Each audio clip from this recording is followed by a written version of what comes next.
신과 나눈 이야기 1권. 나는 너희가 원하는 걸 원한다. 2부.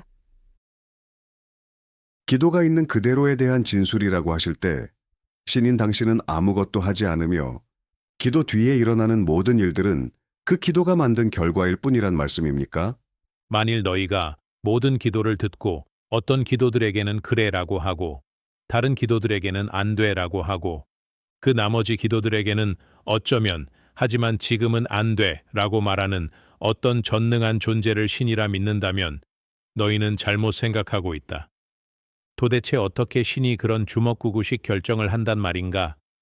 만일 신이 너희 삶의 모든 것을 창조하고 결정하는 존재라 믿는다면 너희는 잘못 생각하고 있다.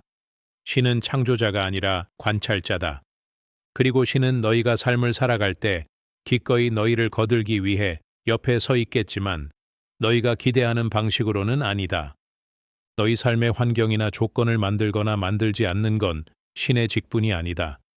신은 자신의 형상대로 자신의 닮은 골로 너희를 창조했다. 너희는 신이 너희에게 준 힘을 가지고 그 나머지를 창조했다. 신은 너희가 알다시피 생명의 과정과 생명 자체를 창조했다. 하지만 신은 너희에게 너희가 원하는 대로 삶을 영위할 수 있는 자유 선택권을 주었다. 이런 의미에서 자신에 대한 너희의 의지는 너희에 대한 신의 의지이기도 하다. 너희는 나름의 방식으로 너희의 삶을 살고 있으며 나는 그것을 좋아하지도 싫어하지도 않는다. 신이 너희가 하는 일에 여러모로 마음 쓰리라는 생각은 너희가 빠져 있는 크나큰 환상에 지나지 않는다.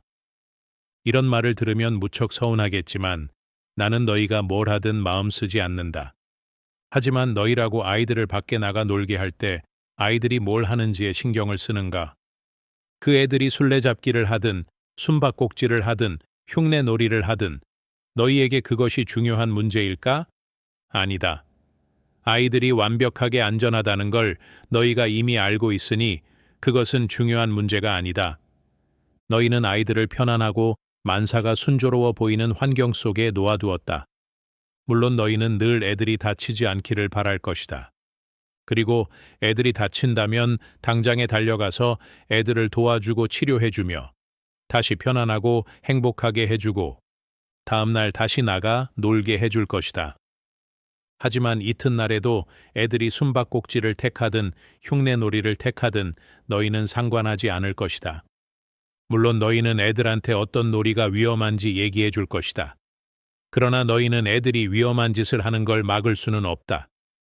항상 그렇게 할 수 있는 것도 아니고 영원히 할 수 있는 것도 아니다. 지금부터 죽음에 이르기까지의 모든 순간마다 다 그렇게 할 수는 없다. 현명한 부모는 이 점을 알고 있다. 그러나 부모는 그 결과에 마음 쓰는 것을 결코 그만두지 못한다. 과정에는 그다지 마음 쓰지 않으나 결과에는 무척 마음 쓰는 이 같은 양면성이 신의 양면성을 설명할 때 비슷한 예가 된다. 그러나 어떤 의미에서 보면 신은 결과에도 마음 쓰지 않는다. 궁극의 결과에 대해서는 궁극의 결과는 보장되어 있기 때문이다. 따라서 삶의 결과가 불확실하다는 생각은 인간들이 품고 있는 두 번째 크나큰 환상일 뿐이다. 너희의 가장 큰 적인 두려움을 낳는 것은 궁극의 결과에 대한 이 같은 의심이다. 너희가 결과를 의심한다면 너희는 창조주, 즉 신을 의심해야 하고 신을 의심한다면 너희는 평생 동안 두려움과 죄책감 속에서 살아야 하기 때문이다. 너희가 신의 의도와 이 같은 궁극의 결과를 낳을 수 있는 신의 능력을 의심한다면 어떻게 한시라도 마음 편히 쉴 수 있겠는가? 어떻게 단 한 번이라도 진실로 평화를 찾을 수 있겠는가? 그러나 신은 의도대로 결과를 만들어내기에 충분한 능력을 갖고 있다. 하지만 너희는 이것을 믿지 못하거나 믿지 않으려 한다. 너희가 신의 전능함을 주장한다 하더라도. 그리하여 너희는 신의 의지를 회방 놓을 방법을 찾아내려고 신과 맞먹는 힘을 너희의 상상 속에서 창조해내야 했다. 이렇게 해서 악마라 부르는 존재가 너희의 신화 속에 탄생했다. 너희는 신이 이 존재와 전쟁을 치르고 있다는 상상까지 해왔다. 신도 너희가 하는 식으로 문제를 풀 거라고 생각하면서 마지막으로 너희는 신이 이 전쟁에서 실제로 질 수도 있다고 상상해왔다. 이 모든 것이 사실상 너희가 알고 있다고 여기는 신의 이미지를 훼손하는 것이지만 여기서 중요한 건 그게 아니다. 문제는 너희가 환상 속에 살고 있으며 그 때문에 두려움에 시달린다는 것이다. 신을 의심하겠다는 너희의 바로 그 결심 때문에. 그러나 네가 새로운 결정을 내린다면? 그러면 어떤 결과가 빚어질까? 내가 말해주겠다. 너는 부처처럼, 예수처럼, 그리고 너희가 일찍이 숭배했던 그 모든 성인들처럼 살게 될 것이다. 그러다 다수의 성인들에 대해 그러했듯이 사람들은 너를 이해하려 들지 않을 것이다. 그리고 네가 느끼는 평온함과 삶의 기쁨과 마음속의 법열을 설명하려 들면 그들은 네 말을 듣긴 하겠지만 받아들이지는 않을 것이다. 그들은 내 말을 따라하겠지만 거기에 덧붙이려 할 것이다. 그들은 자기네가 찾지 못한 걸 네가 어떻게 찾아냈는지 궁금해하다가 이윽고 질투를 키워갈 것이다.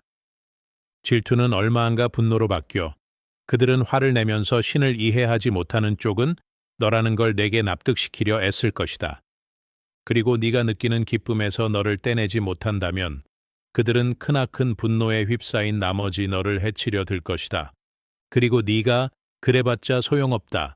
죽음조차도 네 기쁨을 방해할 수 없고 네 진실을 바꿀 수 없다고 하면 그들은 분명 너를 죽일 것이다. 그러고 나서 네가 죽음을 받아들이는 그 평온함을 보게 되면 그들은 성자라 부르며 다시 너를 사랑할 것이다. 자기네가 가장 소중히 여기는 것을 사랑하다가 파괴하고 다시 사랑하는 게 사람의 본성이기 때문이다. 하지만 왜죠? 우리는 왜 그렇게 하는 거죠? 인간의 모든 행동은 그 가장 깊은 단계에서는 두 가지 감정 중 어느 하나, 곧 두려움이나 사랑에서 시작된다. 사실 영혼의 언어 속에는 단 두 가지 감정, 단 두 마디 말만이 존재한다.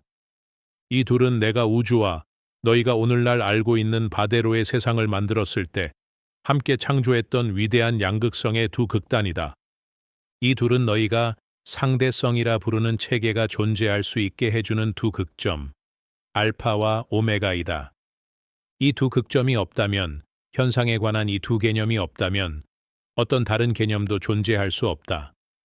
인간의 모든 생각과 행동은 사랑이나 두려움, 어느 한쪽에 뿌리를 두고 있다. 그 밖에는 다른 어떤 행동 동기도 존재하지 않는다. 그 밖의 모든 개념들은 이 둘의 파생물에 지나지 않는다. 그것들은 그저 같은 주제의 변주들, 다른 꼬임들일 뿐이다. 이것에 대해 깊이 생각해보라. 그러면 너는 그게 사실임을 알 것이다. 이것이 바로 내가 받침 생각이라 부른 것이다. 받침 생각은 사랑이나 두려움에서 비롯된 생각이다. 이것은 생각 뒤에 뒤의 생각이다. 이것은 최초의 생각이며 원초의 힘이고 인간 체험의 엔진을 움직이는 생자 에너지이다. 따라서 사람들의 행동이 거듭 반복 체험을 하게 되는 것이 이런 사정 때문이며 사람들이 사랑하다가 파괴하고 다시 사랑하는 까닭도 여기에 있다. 사람들은 이 감정에서 저 감정으로 늘 흔들린다. 사랑은 두려움을 낳고 두려움은 사랑을 낳고 사랑은 두려움을 낳고 그리고 그 이유는 신이 믿을 수 없는 존재라는 첫 번째 거짓말. 너희가 신에 관한 진실이라 여기는 바로 그 거짓말에서 찾을 수 있다. 신의 사랑에 기댈 수 없으며 신은 너희를 조건부로 받아들이며 따라서 궁극의 결과는 불확실하다는 그 첫 번째 거짓말에서 너희가 항상 거기에 있는 신의 사랑에 기댈 수 없다면 대체 누구의 사랑에 기댈 수 있단 말인가? 너희가 제대로 해내지 않는다고 해서 신이 뒤로 물러나 움츠린다면 평범한 인간들이야. 더 말할 나위도 없지 않겠느냐. 그리하여 너희가 지고한 사랑을 맹세하는 바로 그 순간 너희는 가장 큰 두려움을 맞아들이게 된다.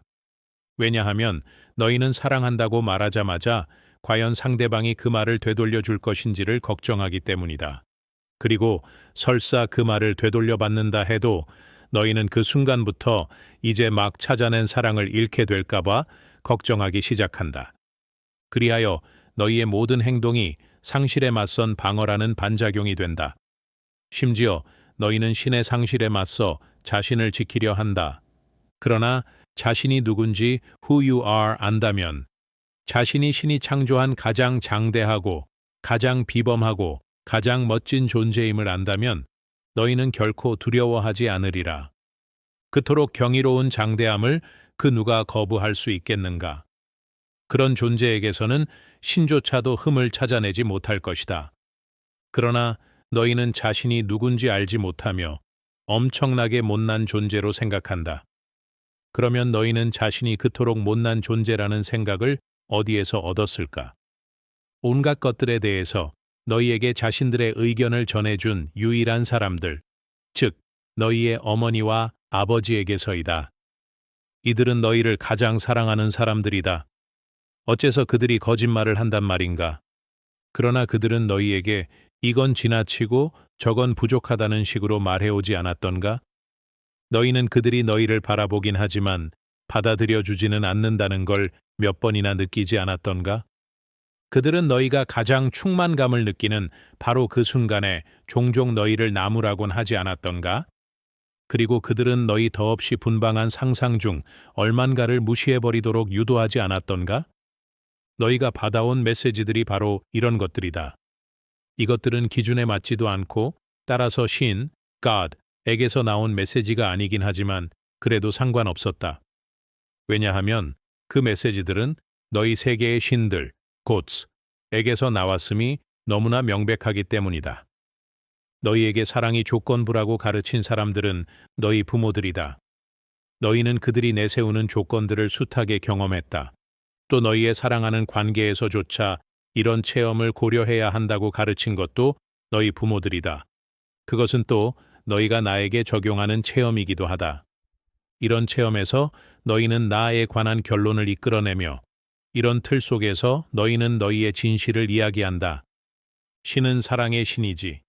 하지만 우리가 그분의 계명을 어긴다면 그분은 우리를 영원히 추방하고 영원히 단죄하실 거야. 너희는 너희 부모가 내린 추방을 체험했고 그들이 내린 단죄의 고통을 알고 있다. 그런데 어떻게 내가 그것과 다르리라고 너희가 상상할 수 있겠는가? 너희는 조건 없이 사랑받는 게 어떤 건지 잊어버렸다.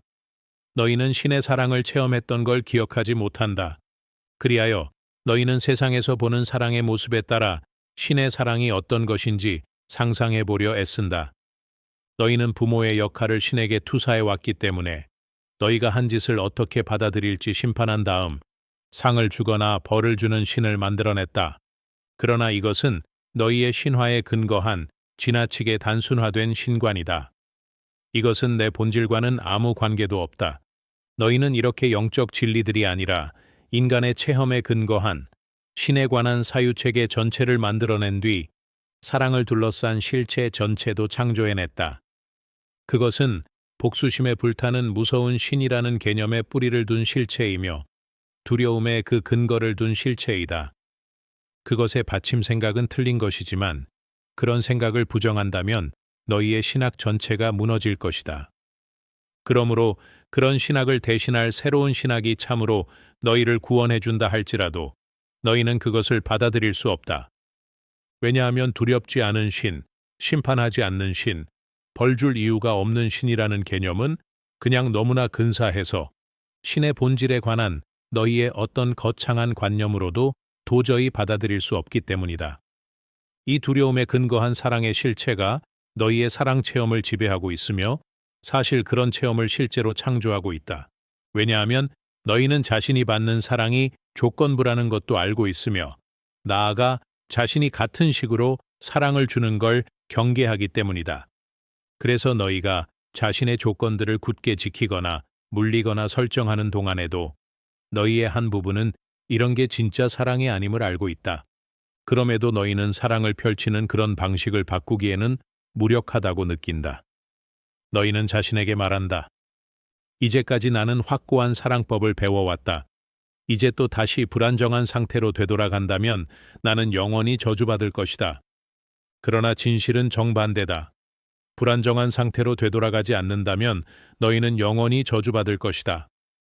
사랑에 관한 너희의 잘못된 생각 때문에 너희는 자신에게 끝내 순수한 사랑을 체험하지 못하리란 저주를 내리고 있으며 또 그 때문에 참된 나를 끝내 알지 못하리란 저주를 내리고 있다. 하지만 너희가 나를 영원히 거부할 수는 없을 것이기에 우리가 화해하는 순간은 반드시 올 것이기에 너희는 결국 순수한 사랑을 체험하고 내 참모습을 알게 될 것이다. 단순히 인간관계와 관련된 것들만이 아니라 인간의 모든 행동이 사랑이나 두려움 어느 한쪽에 뿌리박고 있다. 상업과 산업, 정치, 종교, 이 세 교육, 너희 국가들의 사회 문제, 너희 사회의 경제 목표에 영향을 주는 결정들, 전쟁과 평화와 공격과 방어와 침략과 항복에 관련된 선택들, 즉 탐낼 것인지 양보할 것인지 쌓아둘 것인지 분배할 것인지 합칠 것인지 나눌 것인지에 대한 결정들. 너희가 지금까지 내린 이 모든 자유로운 선택 중에서 존재할 수 있는 단 두 가지 생각에서 나오지 않은 것은 단 하나도 없다. 즉, 사랑이라는 생각이나 두려움이라는 생각에서. 두려움은 움츠러들고 닫아걸고 조이고 달아나고 숨고 독점하고 해치는 에너지다. 사랑은 펼치고 활짝 열고 풀어주고 머무르고 드러내고 나누고 치유하는 에너지다. 두려움은 우리 몸을 옷으로 감싸나 사랑은 우리가 발가벗고 설 수 있게 해준다. 두려움은 우리가 가진 모든 것을 틀어쥐고 집착하게 하나 사랑은 우리가 가진 모든 것을 나눠주게 한다. 두려움은 갑갑함을 지니나 사랑은 정을 지닌다. 두려움은 움켜잡지만 사랑은 보내준다. 두려움은 사무치게 하지만 사랑은 달래준다. 두려움은 공격하지만 사랑은 치유한다. 인간의 모든 생각과 말과 행동은 이 두 가지 감정 중 어느 하나에 근거하고 있다. 그 외에 다른 감정이란 없기에 너희에게 다른 선택의 여지는 없다. 그러나 이 둘 중 어느 쪽을 선택하느냐는 너희의 자유다. 당신은 아주 쉽게 말씀하시나 우리가 결정을 내리는 순간에는 두려움이 이기는 경우가 훨씬 많습니다. 그건 왜입니까? 두려움 속에서 살도록 길들여졌기 때문이다. 너희는 가장 잘 적응하는 자가 살아남고 가장 강한 자가 승리하며 가장 영리한 자가 성공한다고 들어왔다. 너희는 지고한 사랑의 영광에 대해서는 거의 들어본 적이 없다. 그리하여 너희는 이런저런 방식으로 가장 잘 적응하고 가장 강하고 가장 영리한 사람이 되려고 발버둥치며 어떤 상황이든 자신이 이에 못 미치는 것처럼 여겨지면 잃게 될까봐 두려워한다. 못 미치는 건 곧 잃는 것이라고 들어왔기 때문이다. 당연히 너희는 두려움에 뒷받침된 행동을 선택한다. 너희가 이제까지 배워온 게 바로 그런 것이기에. 그러나 내가 너희에게 가르치는 것은 이렇다. 너희가 사랑에 뒷받침된 행동을 선택할 때 너희는 생존 이상을 하게 될 것이고 이기는 것 이상을 하게 될 것이며 성공 이상을 하게 될 것이다. 그럴 때 너희는 자신이 참으로 누구인지 who you really are 또 자신이 어떤 존재가 될 수 있는지를 깨닫는 충만한 영광을 체험할 것이다. 이렇게 하려면 너희는 악의는 없으나 잘못 알고 있는 너희 속세 선생들의 가르침에서 벗어나 다른 원천에서 나온 지혜를 지닌 사람들의 가르침을 들어야 한다. 항상 그래왔던 것처럼 너희 중에도 그런 스승들은 많다. 너희에게 이런 진리들을 보여주고 가르치고 이끌어주고 깨우쳐주는 사람들 없이 내가 너희를 그냥 버려두지는 않을 것이기에. 그러나 깨우쳐주는 자들 가운데서 가장 중요한 존재는 너희 외부에 있는 어떤 사람이 아니라 바로 너희 내면의 소리이다. 이것은 가장 쉽게 접근할 수 있어 내가 첫 번째로 사용하는 도구이다. 내면의 소리는 너희에게 가장 가까우니 내가 말하는 가장 큰 소리이다. 그것은 자기 외의 다른 모든 것들이 너희가 규정하는 식대로 참인지 거짓인지 옳은지 그른지 혹은 좋은지 나쁜지 말해주는 소리이다. 그 소리는 너희가 그냥 내버려 두기만 하면 스스로 알아서 방향을 정하고 배의 진로를 잡고 여정을 이끌어주는 레이더이다. 그 소리는 너희가 읽고 있는 바로 그 말들이 사랑의 말인지 두려움의 말인지 당장 그 자리에서 이야기해준다. 너희는 그 이야기에 따라 그 말들을 유의해야 할지 무시해야 할지 결정할 수 있다. 당신은 내가 항상 사랑에 뒷받침된 행동을 선택한다면 내가 누구고 어떤 존재가 될 수 있는지 깨닫는 충만한 영광을 체험할 거라고 하셨는데 이 점에 대해 좀 더 자세히 말씀해 주시겠습니까? 모든 삶에는 단 하나의 목적만이 존재하는데 그것은 너희와 살아있는 모든 것들이 충만한 영광을 체험하는 것이다. 그 밖에 너희가 말하고 생각하고 행동하는 것들은 모두 이 기능의 부속물에 지나지 않는다. 그 외에 너희의 영혼이 해야 하고 너희 영혼이 하고 싶어 하는 것은 존재하지 않는다. 이 목적의 경이로움은 그것이 결코 끝나지 않는다는 데 있다. 끝남은 일종의 한계인데 신의 목적에는 그런 한계가 없다. 더없이 충만한 영광 속에서 자신을 체험하는 순간 너희는 바로 그 자리에서 더 큰 영광이 실현되기를 꿈꿀 것이다. 체험이 깊어질수록 너희는 더 깊게 체험할 것이며 깊게 체험할수록 너희의 체험은 깊어질 것이다. 거기에 내재된 가장 심원한 비밀은 삶이 발견의 과정이 아니라 창조의 과정이란 데 있다.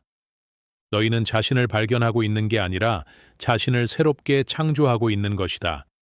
그러므로 자신이 누구인지 who you are 찾아내려 애쓰지 말고 자신이 어떤 존재가 되고 싶은지 who you want to be 판단하도록 하라.